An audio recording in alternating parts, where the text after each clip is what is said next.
Majina yangu mimi ni Hamisi, lakini Mandinga ni jina, ni tuseme nililipata, yani ni idea ambayo mimi nilihisi nikitengeneza itakuwa ya tofauti, kwa sababu wauza magari mengi utakuta fulani Mandinga, fulani magari, fulani motors.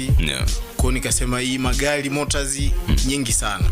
Kwa mimi nitembea na kidogo ya kitofauti.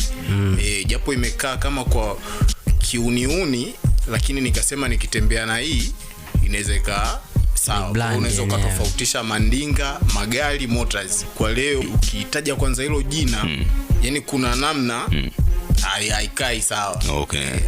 Kwa hiyo short ni kwamba unauza Mandinga? Yes, of course.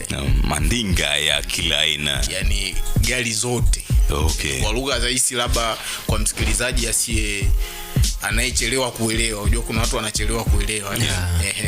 Kwa lugha rahisi ni magari. Mandinga ni magari, lakini limekaa kwa mfumo wa magari makali.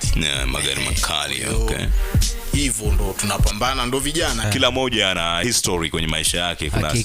Kuna sema ambapo alianzia akapitia. Leo tunapokuja kumwambia kijana kwamba ndugu zetu wanauza magari, wanafanya hiyo biashara pamoja na biashara zingine nzuri, kijana anatamani, anawaza kwamba unajua mimi nimepambana sana, lakini mpaka sasa hivi kuna namna mambo hayajakaa sawa kabisa.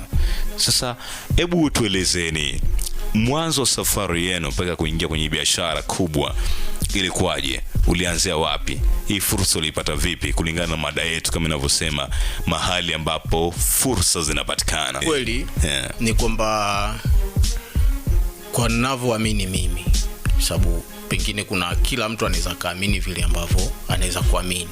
Ni kwa ninavyoamini mimi, hakuna ambaye anaweza kuzaliwa akiwa na kitu. So vitu vinatafutwa wapi? Vinatafutwa kwa wenye vitu.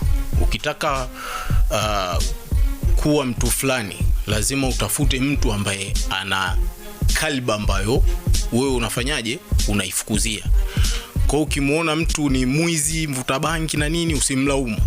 Yani ni maisha alichagua yeye kuwa hivyo. Ukimuona mtu labda anaenda njia nzuri, ni kwamba yeye ndio aliamua kutafuta njia nzuri. Unaitafutaje? Mimi kabla sijaingia kwenye biashara labda kuuza magari, nilitengeneza ukaribu na watu wanaofanya biashara ya kuuza magari. Kwa hiyo kwa mtu yoyote anaisikiliza hii, aliyopo mtaani pengine haelewi anzie wapi.